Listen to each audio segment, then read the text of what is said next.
am Pooja Makhija and I am Livaeco GlobalSpa Fit Fab. My fitness mantra is you are what you eat and also you are what you cheat. Fantastic. Can you share a little bit about your fitness routine, Pooja? My fitness routine is very basic. My eating is very generic. I plan what I'm going to eat for the entire week. That makes life very easy for me, as well as the chef, as well as the kids, family, everyone. So my fitness mantra is first, you need to plan to stay fit. It's not something that you have to do on a day-to-day basis. You have to plan your entire week ahead, how you're going to schedule food and fitness into your lifestyle.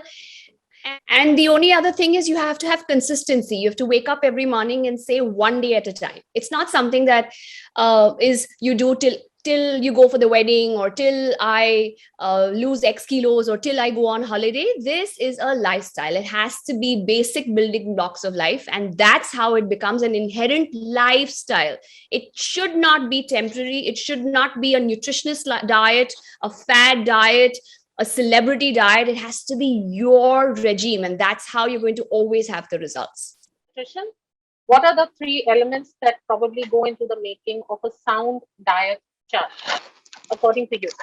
Learn how to plan, take day-to-day steps, because there is no such thing as a good diet and a bad diet, or a high carb diet or an intermittent diet. Okay, these are all inherent. So those are the 3 core principles. 1, you have to plan. 2, you have to make it 2, you have to take small steps at a time, and 3, you have to make it a lifestyle. That is the core essential of making a good diet, and that's my basic funda.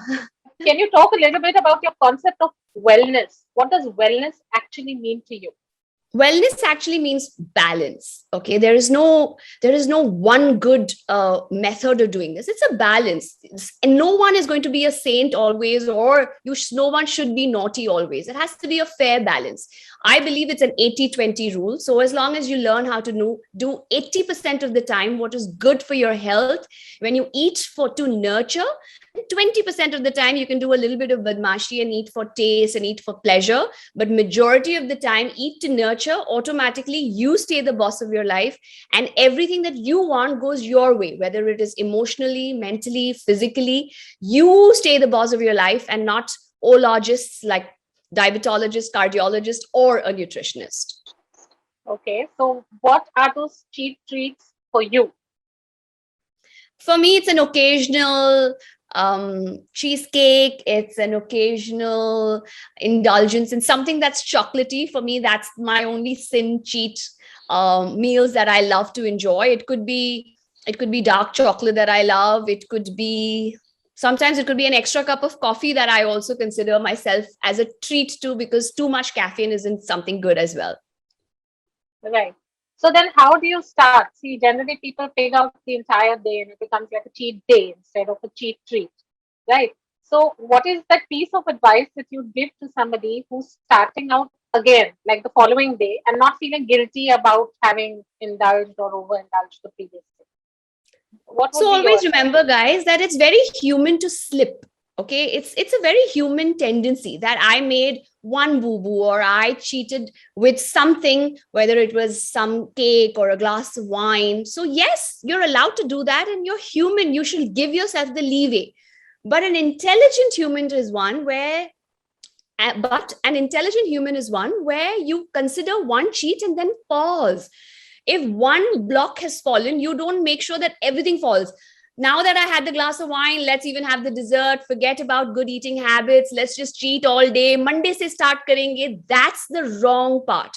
If you slipped, that's fine. Fair, accomplished, very human. Get up and say, okay, now that I've had the glass of wine, let me do a little bit intelligent eating. Let me cut a little bit of the oil. Let me do a little bit extra cardio steps, so that my little cheat doesn't cost me too much tomorrow or day after. That's how you intelligently cheat.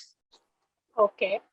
So you are busy with crazy, hectic schedule because you're the best in the line of work and everybody wants to consult with you. You are busy on social media. You've got gigantic followings everywhere.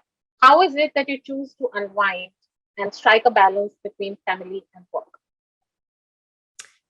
The best way for me to unwind, there are two ways. One is I either work out. For me, working out is the maximum de-stressing that I can do, because when you're all nerves here and you release all the muscles here, for me, that's my ultimate de-stress, because that's my me time. That's where I remove all the pent up energy, tiredness, frustration, everything just vanishes into thin air because of the endorphins.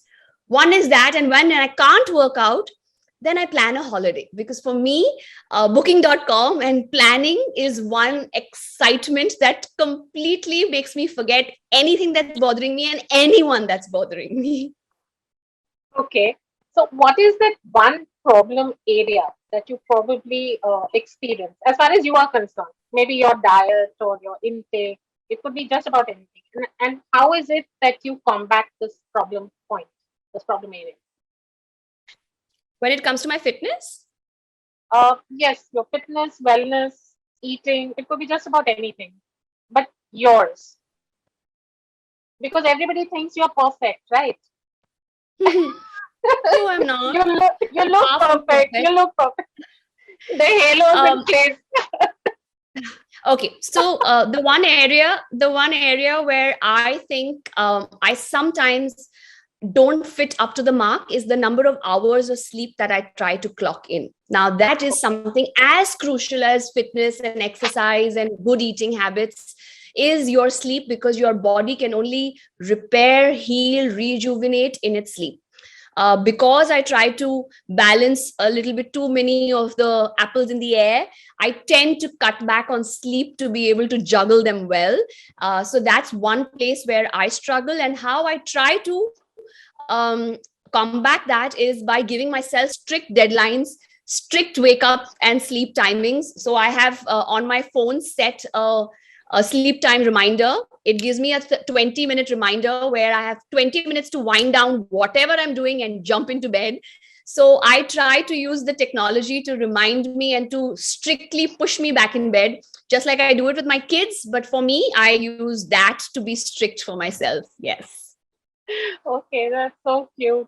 Okay, going back to travel, what's next on your bucket list? What's next on my bucket list is a trip to London, because my sis is there and I haven't met her for 2 years and I'm dying to meet my niece and nephew. So that's next on my bucket list. Okay, and which is your favorite travel destination? A favorite travel destination is one where you want to go back again and again and again. And for me, Maldives is that place, because there I find bliss, peace, and happiness. So whether you tell me to go there once a year or 10 times a year, I will never say no. Pooja, there are thousands and thousands of women who would kill to be in your shoes, right? What is that one pearl of wisdom that you can share with everybody out Never inspire to be like anybody, because everyone's lives are already taken, but yours is uniquely yours. Make yours match to someone whom you look up to or mentor, in terms of not how they look or what they do, but in terms of how they make people feel. If there is something that inspires you about someone, use that as an inspiration to be or give back to the world in some way that people will inspire you. For me, it could be perhaps helping people learn a new relationship with food. For you, it could be helping you learn a good relationship with anything. It could be photography, or just loving or hand holding or listening. Be good at what you truly believe is your God's gift, or rather your reason that God put you on earth, and do the best you can in that, and automatically you will inspire others to be just like you. there? Okay. One last bit. What made you turn into an author? You authored a bit of children's literature as well to help them build a sound relationship with food. So, what's next on that front, on the writing bit? What made you turn author, and what is it that you're possibly coming up with in the near future? What made me turn an author was actually I wanted to leave a little bit of a legacy, something that stays behind after I'm gone. One was that. And the other one was to be able to help more people than I can in my one-on-one interactions, because there's only that many people that I can reach out to in the world when I'm consulting. But through a book, I can reach out to people everywhere in each and every part of the world, as well as in each and every part of the economic strata, because not everyone can afford a one-on-one consultation with a nutritionist, but everyone should have the opportunity to learn how to eat right and live right. So that was my reason to write my book. What's next on the list is I've done a book for weight loss for children. Now it's a book for adults and seniors, how they can take care of their nutrition and therefore live their life to the optimum best. Okay, so do you count this as one of your achievements? Having authored so many books and in the process of reaching out, I'm sure it's a very, very heartening experience, because thanks to social media, there must be lakhs of people just reaching out to you, like PMing you and, coming up with their own experiences. And yes, and of course, it was and completely enlightening. It is an enlightening and a very gratifying journey. And yes, it is something that I'm extremely proud and accomplished of. But I think what I'm most proud of is my two girls. And I knew you would say that. And hopefully the way I brought up my children and the way they spread love and they bring about happiness in people's lives that they are interacting with. And I hope that God gives me the strength to be able to give them everything that my mom taught me to make me me. And my girls one day say the same thing back about me. So I think my greatest accomplishment is my two children and how they're going to make me proud. So what's the best part about being Pooja Makhija?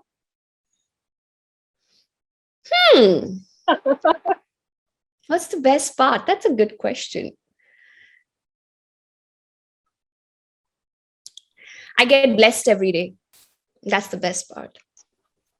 Because in small ways and in large ways, the blessings of everyone that I help is what thrives me to be who I am and to be better every day and to keep doing what I'm doing. Great. Fantastic. Thank you so much for taking up time to chat with us, Pooja.